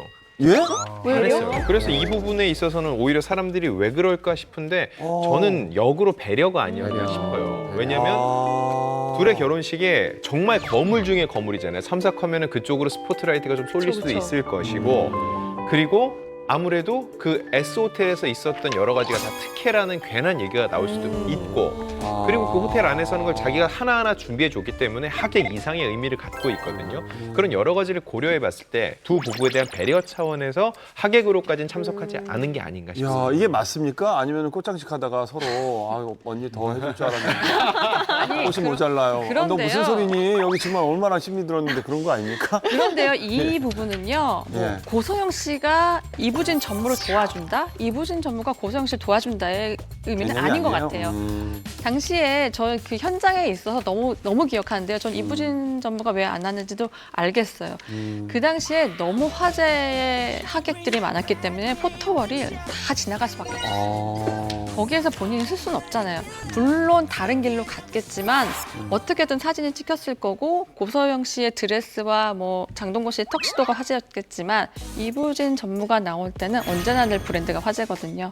아마 그걸 피하려고 하는 그런 배려도 있을 것 같고요. 네. 예, 일단은 장고 부부 같은 이 세 개의 커플은요. 정말 이 사람들이 어디서 결혼했을까? 이 모든 게 다 화제가 됐을 것 같잖아요. 그들이 굳이 S호텔을 정한 이유가 혹시 이부진 사장 때문이 아닌가라는 얘기가 있지만요. 아무리 친해도요. 여기가 최고가 아니면 고소영 씨가 선택했을까요? 전 약간 이런 의문도 있는데요. 물론 고소영 씨가 이 호텔을 S호텔을 선택함으로 인해서 약간 조금 달라진 면도 있습니다. 한류 효과도 얻을 수 있었고요. 그리고 이를 통해서 이부진 사장의 재벌 3세 경영인으로서 인지도를 높이는 효과를 확실하게 본 거죠. 네. 근데 요즘 두 분이 여전히 친분을 유지하고 있는지 어쩐지 뭐 이렇게 소식이 들려오는 게 없거든요. 어떻게 돼가고 있나요? 친분을 유지하기 위해 어떤 노력을 하지는 않고요. 서로 그냥 오랜 동료이자 인생 친구가 됐죠. 그러니까 스타와 재벌가의 자제이기 전에 그냥 서로 그냥 열심히 살아가는 한 사람이 여성으로서 약간 공유를 하는 것 같아요. 재벌가와 친분을 맺은 분들이 많이 계시지만 이분을 따라갈 수는 없죠. 바로 가수 겸 배우 B 씨와 C사의 이미경 부회장과 이런 모자 같은 사이로 유명하다고 하는데요, 이분들이. 그래요? 예. B 씨가 2010년에 7집 앨범을 냈는데 여기 VIP 땡스2에다가 아예 대놓고 이미경 부회장을 언급을 하는 거예요. 늘 아들같이 보살펴 주시고 사랑해 주시는 이미경 부회장님 사랑해요라고 적으면서 이런 B 씨의 모습 때문인지 정말 아들처럼 각별히 아낀다고 합니다. B 씨가 군복무를 하던 2011년 12월 크리스마스 이브 때 이미경 부회장은 그 연기자 정석원 씨와 함께 직접 경기도 연천군 신변교육대를 찾아서 이 B 씨를 면회를 합니다. 그리고 장병들에게 또 통 크게 밥차까지 쏘게 됩니다. 정말 이런 거 봐서는 정말 이렇게 친한 게 보여요. 근데 대부분 알겠지만 이게 아무리 친해도 면회 가기 쉽지 않거든요. 저도 그 개그맨 동기 양세형 씨 정말 친했는데 면회 못 가게 됐습니다. 이게 안 되더라고요. 근데 이 12월 추운 날씨에 면회를 할 정도는 정말 친한 게 아닐까 생각이 듭니다. 아, 그래요? 밥차까지 가져가서 그 군대 동기들 밥 먹였군요. 네, 군대 가신 분들은 그 예전에 그 전화 수신자 부담 전화로 많이 걸잖아요. 정말 보고 싶은 사람들한테 전화하고 군대 가면 안 보고 싶었던 사람도 보고 싶다고 하고 그렇게 외로움을 많이 느낀다고 하는데 저 크리스마스 날, 이분 날 와줄 정도면은 굉장히 고맙고 친분 관계가 감동을 받았을 것 같아요. 만약에 여자분이 지금 군입대 하신 분에게 호감이 있다. 면회에서 고백하면 100%입니다. 제가 볼 땐 그래요. 세상 일에 100% 없으니까 한 99.2 볼게요. 정말로. 그 감동이 있습니다. 예. 자, B 씨의 컴백 무대를 챙길 만큼 친하다고 하던데요. 네. B 씨가 널 붙잡을 노래라는 곡으로 컴백을 할 때 이미경 부회장이 컴백 무대를 직접 보러 가기도 했습니다.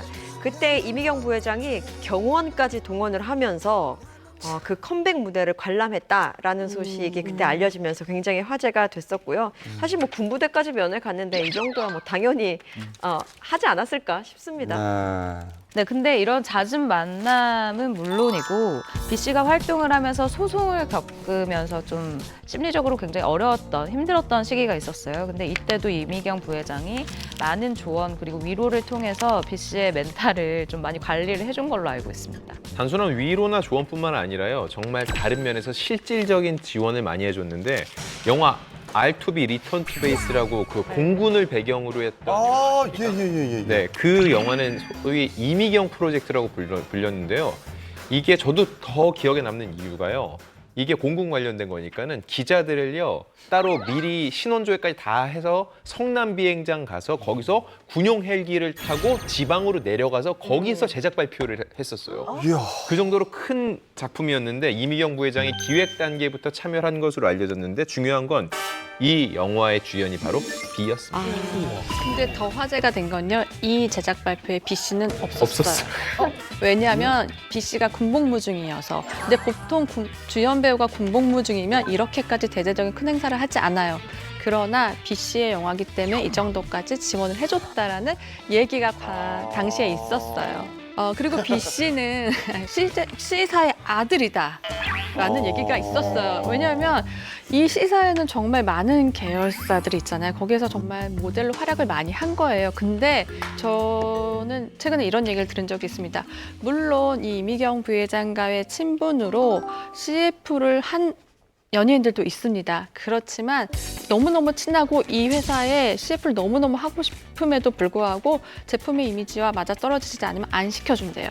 그래서 뭐 연예인 같은 경우는 정말 친분이 있는 걸로 유명하고 잘하는데 늘 CF를 못 따서 좀 안쓰럽다는 얘기도 있어요. 그러니까 BC 정도의 인기면 네. 사실 그럼. 이런 어디나. 게 없어도 그럴 만한 인지도가 충분하기 때문에 이 그럼요. 정도가 전폭적인 지원이 나오는 거라고 저는 생각하는데 네. 오히려 사람들이 뒤에서 그렇게 시샘들이 많아가지고 그렇게 뒷담화를 하는 것 같아요. 앞서 말한 B 씨를 비롯해서요, 송승헌, 그리고 주진모, 천정명, 김성수 씨 등이 좀 유명하고요. 그리고 오지호 씨까지 좀 유명했고요. 그리고 가수에는 서인영 씨와 그리고 박진영, 그리고 양현석 씨, 그리고 이승철 씨, 타이거 JK, 싸이까지 정말 다양한 인맥을 가진 걸로 유명합니다. 얘기를 좀 들어보니까 이 구소영 씨, B 씨, 제가 앞에서 말씀드렸던 게 너무 좀 창피하네요. 왜요? 저도 좀 어떻게 하면은 이 재벌 기업가와 어떻게 좀 인적 네트워크를 할 수 있을까 제가 기자님께 한번 여쭤봤잖아요. 너무 창피합니다. 그 송충이나 솔잎만 먹고 살아야지. 이 들으면 들을수록 파면 팔수록 이거 제 세계가 아닌 것 같아요. 저는 그냥 우리 엄마 아빠랑 그냥 초가삼간 해가지고 노을 지면은 밥 짓고 사사성어 많이 네, 그냥 난 그게 행복인 것 같아요. 서울에 안 사세요? 저는 헬기도 타기도 겁나고. 아까 그냥. 저번하고 라이벌 돼가지고 된장찌개 사주겠다면서요. 아, 근데 원래 그랬는데 정말 죄송해요. 저 그렇게 하면 게임이 안 되고 그냥 개미 때 지나가면 내일 비 올려나 보다 하고 그냥 그렇게 좀 지내는 거예요. 시골에서. 예.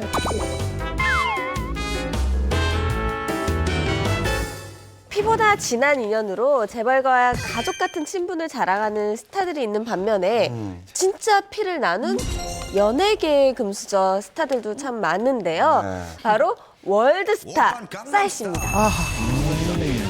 노래 강남 스타일을 유행시키며 월드스타로 거듭난 싸이 씨는요, 본인이 소유한 부동산이나 공연 수입도 정말 어마어마하지만요, 원래부터 태어날 때부터 할아버지 때부터 굉장히 부자였던 집안의 아들입니다.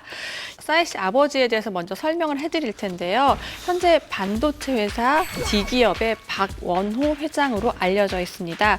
그 D기업은요, S전자 등 대한민국 대표 기업에 수십억 원대의 제품을 공급하는 회사로 2017년 연 매출액이 약 1,500억에 달합니다. 그리고 또 하나 더 있는데요. 제가 예전에 한 10몇 년 전에 싸이 씨 말고 싸이 씨 누나를 취재하러 간 적이 있었어요. 싸이 씨 누나도 그 유명 푸드 스타일리스트 박재은 씨라고 있거든요. 네. 그 당시만 해도 굉장히 더 유명해서 몸값이 높은 푸드 스타일리스트로 알려져 있었고, 그리고 싸이 씨 어머니는요, 외식 사업을 하시는 분으로 유명해요. 그 당시 20년 전에도 청담동에 유명 레스토랑을 운영하고 있었고, 현재도 신사동에 운영을 하고 있습니다. 이 D기업의 창업주가요, 싸이 씨의 조부, 그러니까 할아버지인 고 박기혁 전 회장이신데요. 박 전 회장은 1950년대 일본에서요, 광학 물질들을 이제 수입하는 D 상사를 설립을 했고요. 이후에 1989년에는 반도체 사업에도 뛰어드셨습니다. 싸이 씨의 아버지인 박원호 회장은 연대 경영학과를 졸업을 했고요. S중공업에 근무하다가 2002년부터 이 D기업의 회장으로 현재 경영을 하고 있습니다. 박 회장이 보유한 D기업의 주식 자산은요, 2015년 기준으로 했을 때도 한 300억 원 정도였고요. 또 서울 청담동에 70평대의 고급 빌라 역시 소유하고 있고요. 2000년에 취득한 이 빌라의 시가가 현재는 30억 이상을 폭과한다고 합니다. 이 D기업의 주식은 그 싸이주로도 굉장히 유명하다고 들었어요. 그 싸이 노래가 히트를 칠 때마다 주식이 치솟았다고. 저도 그거 본 것 같아요. 네. 예. 맞습니다. 싸이 씨의 강남스타일이 발표되고 이제 히트가 된 다음에 이 시가총액이요. 2달 만에 3,700억으로 상승하게 됩니다. 몇 배가 뛴 거예요? 10배 가까이 뛴 거예요. 네, 와. 그리고 D기업뿐만이 아니에요. 이때 싸이 씨의 정말 후광 효과는 정말 대단했는데요. YG 엔터테인먼트의 주가도 같이 상승을 했었고요. 그 당시에 투자자들 사이에서 저도 그런 얘기 들었어요. 싸이 영입설, 싸이가 투자설, 뭐 이렇게 굉장히 너무 많은 것이 엮이게 되면서 매매 거래 정지를 당할 정도로 굉장히 주가가 폭등해서요. 투자 위험 종목으로까지 선정됐었습니다. 예. 네, 아들이 세계적인 가수가 됐잖아요. 그러니까 박원호 회장이 오디오 시장에도 뛰어들게 됩니다. 오 유통회사를 설립을 해서 2016년도에 강남 가로수길에 하이엔드 오디오 쇼룸을 열었는데요. 국내에서는 쉽게 보기 힘든 오디오 제품들을 가져다 놨었어요. 근데 오디오 하나에 뭐 수억 원을 호가하는 그런 제품들도 있어서 당시에 굉장히 궁금증을 자아내기도 했었고 저도 실제로 여기 가서 구경을 하러 한번 얼마나 도대체 뭐가 수억 원짜리인가 달라요? 싶어서 근데 음악 하시는 분들은 이걸 정말 다르다고 하시더라고요. 이렇게 집이 이렇게 좀 굉장히 좋은 가업을 가지고 있는 상태면 가업을 이어갈 만도 하는데 싸이 씨는 자기가 하고 싶은 일을 한 것 같아요. 네, 한 그러니까요. 방송에서 싸이 씨가 아버지의 가업을 이어받지 않는 것에 대해서 얘기를 한 적이 있는데요. 말씀을 좀 드릴게요. 사장의 아들로 태어났지만 사장의 아들이 되기보다는 내가 잘할 수 있는 걸 하고 싶었다라고 얘기를 했고요. 싸이 씨의 말에 의하면 아버지는 본인과 정반대라고 해요. 그러니까 싸이 씨는 딱 그냥 봐도 재기발랄하잖아요. 네.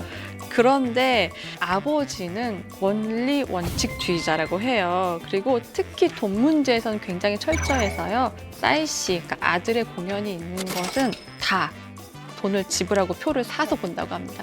싸이 씨는 이미 충분히 가수로서 자수성가해서 큰 영향력을 행사하고 있는 싸이 씨인데 아 부럽습니다. 또 집안의 가수인데 전혀 다른 분야인데 집안의 기업도 더 가치를 높여주는 역할을 했으니 얼마나 자랑스러운 아들이에요. 물려받지 않았어요. 그러니까요. 네. 예. 어쨌든 뭐 아버님도 대단한 분이시지만 네, 싸이 씨도 대단하네요. 아버님 후광을 뛰어넘었으니까. 네. 예.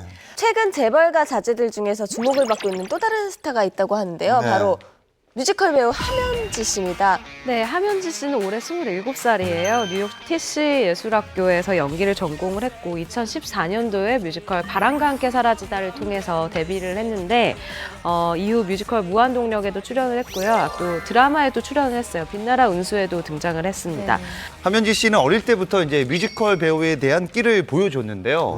2008년 중학교 3학년 16살 당시에 뮤지컬 그 인어공주의 넘버 파트 오브 더 월드를 소화하면서 이 동영상을 공개했는데 이 뮤지컬 천재라는 소녀로 이제 인터넷에 화제가 됐어요. 그리고 S본부 예능 프로그램 이제 스타킹에 출연하면서 얼굴을 알렸는데 이때 이제 함연지 씨가 영상에서도 내 꿈은 뮤지컬 배우다라고 밝혔습니다. 함연지 씨 입장에서는 자신이 분명 출연한 작품이나 캐릭터로 소개를 받길 원할 거예요. 하지만 안타깝게도 함연지 씨가 연기로 더 유명하다기보다는 바로 이걸로 유명합니다.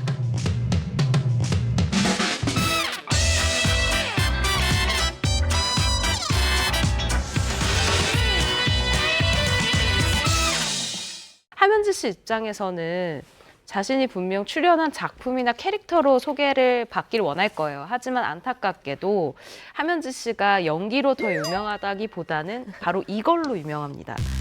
이수만, 박진현, 양현석과 어깨를 나란히 할 정도로 굉장히 많은 주식을 가지고 있는 연예인 주식자 5위에 이름을 올렸어요. 함연지 씨가? 네. 그분들과 어깨를 나란히 이렇게 할 정도면 정말 대기업 정도 되는 네. 집안의 자제라는 소리인데 부모님이 도대체 어떤 분들입니까? 함연지 씨는요, 네. 바로 오 기업의 함영준 회장의 딸입니다.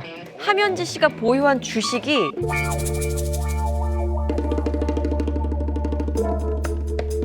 311억입니다. 함영준 회장은 함태호 5기업 명예회장의 장남으로요. 한양대학교 경영학과를 졸업하고 미국 서던 캘리포니아 대학원에서 경영학 석사를 받았고요. 5기업에 입사해서 사장을 거쳐 지금의 자리까지 오게 됐는데요.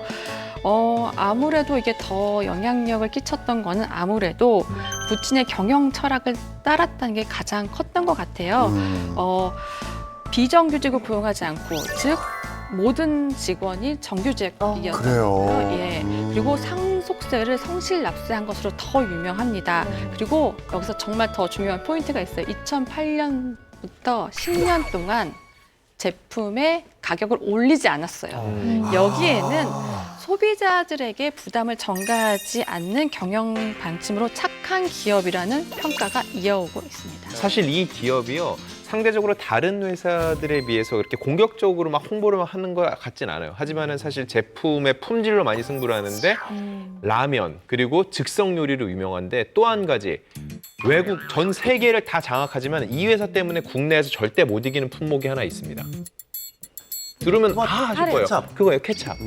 네, 다 H사, 전 세계 어디 가도 그거 쓰는데 우리나라에서는 이 5기업이 너무 쟁쟁한 거죠. 맞아.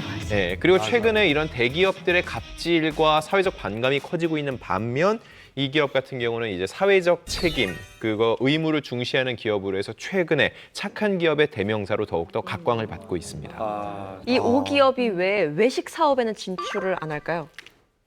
그 이유 혹시 아세요? 모르겠어요. 제가 들어봤는데 솔직히 지금 다 외식 사업 하고 있잖아요. 네. 5기업이면 지금 식품 사업이 엄청난데 왜 외식 사업을 안 할까? 물어봤더니 지금 외식 사업을 하고 있는 기존 자영업자들이나 이미 식당들이 고객이기 때문이에요. 정말 대단하시네요. 이 또 주식도 부자 5위라는 것도 대단하지만 재벌 3세. 앞서 보니까 또 얼굴도 상당한 미인이시고 뭐 별일 없겠지만 만나보고 싶은 어떤 뒤에만 번. 예. 일단 이렇게 본인의 꿈을 밟아 나가는데 물론 부모님도 굉장한 응원을 해주겠지만 이젠 옆에 든든한 남편이 있어요.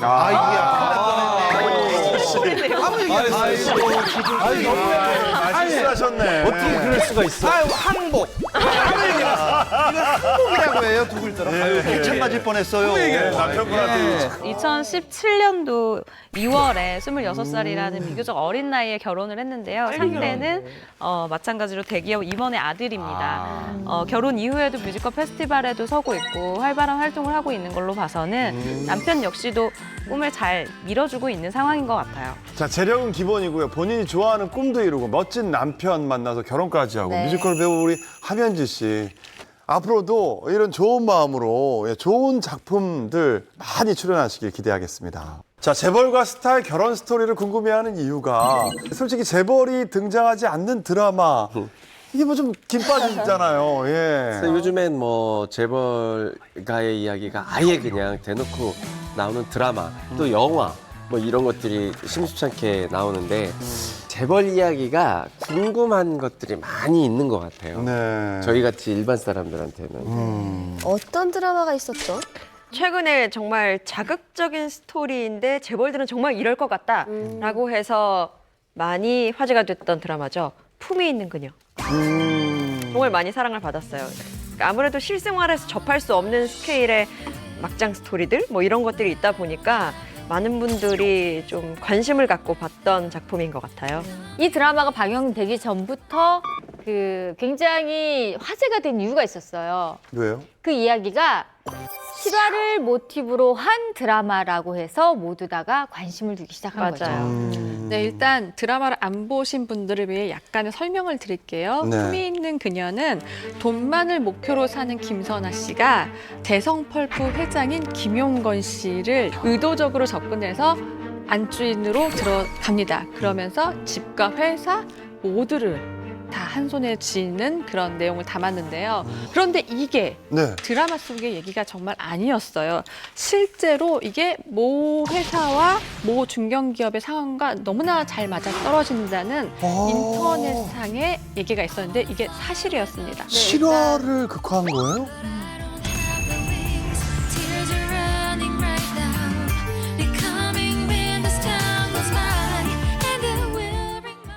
드라마를 안 보신 분들을 위해 약간의 설명을 드릴게요. 네. 품위 있는 그녀는 돈만을 목표로 사는 김선아 씨가 대성펄프 회장인 김용건 씨를 의도적으로 접근해서 안주인으로 들어갑니다. 그러면서 집과 회사 모두를 다 한 손에 쥐는 그런 내용을 담았는데요. 그런데 이게 네. 드라마 속의 얘기가 정말 아니었어요. 실제로 이게 모 회사와 모 중견기업의 상황과 너무나 잘 맞아떨어진다는 인터넷상의 얘기가 있었는데 이게 사실이었습니다. 실화를 극화한 거예요? 백미경 작가님, 네. 제가 지난주에 직접 식사를 같이 했었습니다. 네, 저희 풍무쇼를 보고 저희가 이제 백미경 작가님 사진 보고 너무 예쁜 작가님 그리고 너무 품위 있는 그녀 얘기 많이 했잖아요. 풍무쇼 애청자라고 얘기하시죠. 아유, 감사하네요. 안녕하세요. 그렇게 밥도 같이 먹는 사이인데 작품에서는 같이 먹게 되네요. 드라마를 집필한 백미경 작가가 실제 사건에서 모티브를 따왔다고 밝혀서 진짜 엄청난 당시에 충격을 안기기도 했는데요. 더 놀라운 사실은 드라마를 준비할 때 이 픽션을 만들기 위해 취재한 팩트들이 드라마보다 더 충격적이고 담지 못할 정도로 더 놀라운 사실들이 많았다라고 이야기를 해요. 그리고 실제 존재하는 제지 회사의 일을 모티브로 해서 드라마를 썼다라고 밝히기도 했습니다. 이 회사의 경우에는 기업 회장과 그리고 노 모 씨라는 한 여성이 35살이라는 나이 차이를 극복하고 결혼을 하면서 현대판 신데렐라다라는 평을 받았었죠. 35살 나이 차이면 거의 뭐 이제 저랑 뭐 저희 어머니, 아버지 이렇게 나이 차이가 그 정도 되잖아요. 근데 어떻게 이렇게 나이 차이가 많이 나는데도 어떻게 만났길래 이렇게 사랑에 빠질 수가 있었을까요?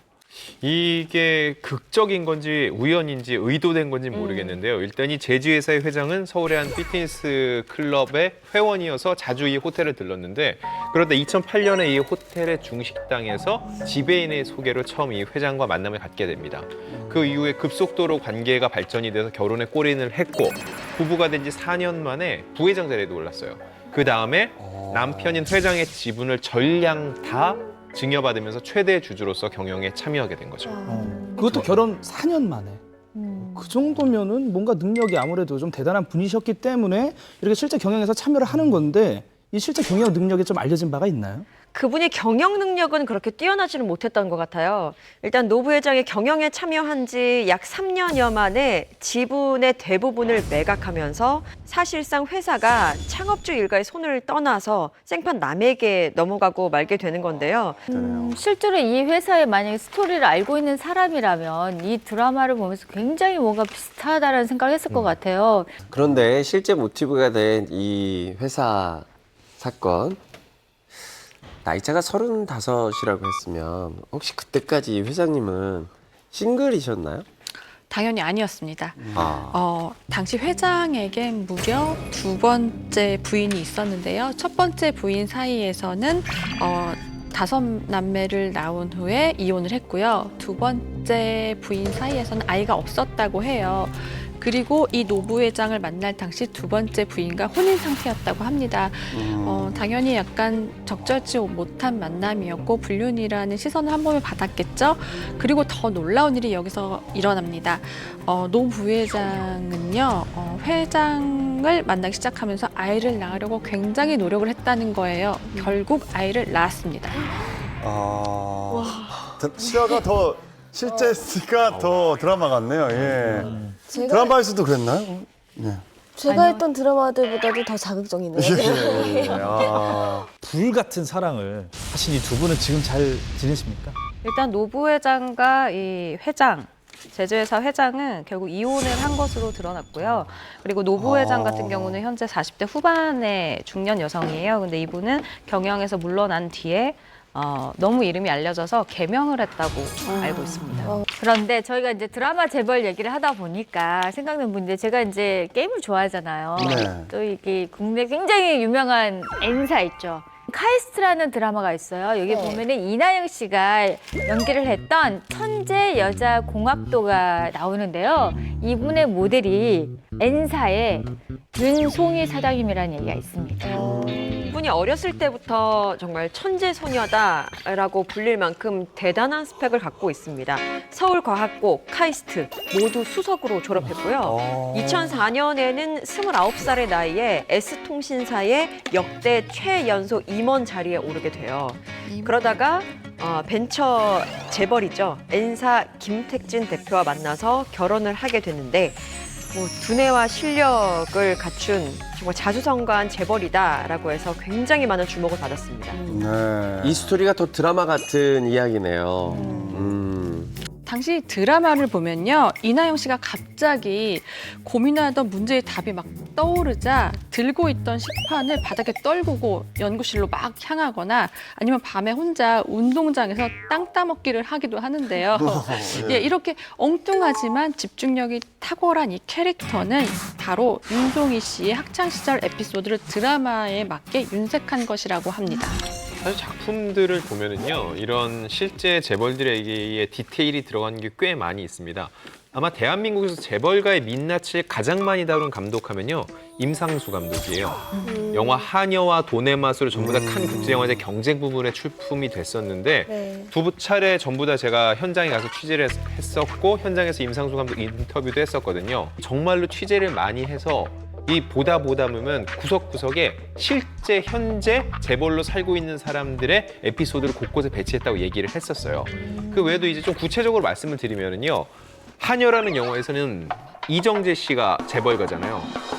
네. 와인 먹는 그 모양새가 굉장히 좀 독특합니다. 이것도 특정 재벌의 실제 모습을 좀 가져왔다는 얘기가 있고요. 그리고 돈의 맛에서 보면은요, 재벌가에서 아이를 놓고 떠난 여성이 있는데 피크닉 나와서 만나게 해주는 장면이 있어요. 이건 역시 실제로 모 재벌가에서 이혼 후에 벌어지고 있는 모습을 고스란히 영화 속에 담은 거라는 그런 얘기도 있었습니다. 제가 예전에 네. 돈의 맛이라는 영화 시사회를 보고 네. 우연히 엘리베이터를 탔는데 네. 감독님이 계셨던 거예요. 이상수 감독님이 예, 계셨던 거예요. 예, 그래서 예. 제가 감독님 영화 잘 봤습니다. 다음에는 꼭 감독님 영화에 출연하고 싶습니다. 제가 신인 시절에 그랬더니 감독님이 하시는 말은 내 영화 센데 괜찮냐고 하시더라고요. 오늘은 연예계 스타와 재벌가에 얽힌 다양한 비하인드 스토리에 대해서 이야기를 나눠봤는데요. 먼저 자극적이면서도 묘하고 뭔가 계속 듣게 되는 것 같아요. 우리가 좀 뭐 거리감이 없잖아 있긴 하지만 흥미로운 시간이었던 것 같습니다. 네, 풍문으로 들어주는 다음 주에는 더욱더 건강하고 풍성한 연예가 풍문으로 돌아오겠습니다. 시청자 여러분 고맙습니다. 감사합니다. 네, 고맙습니다.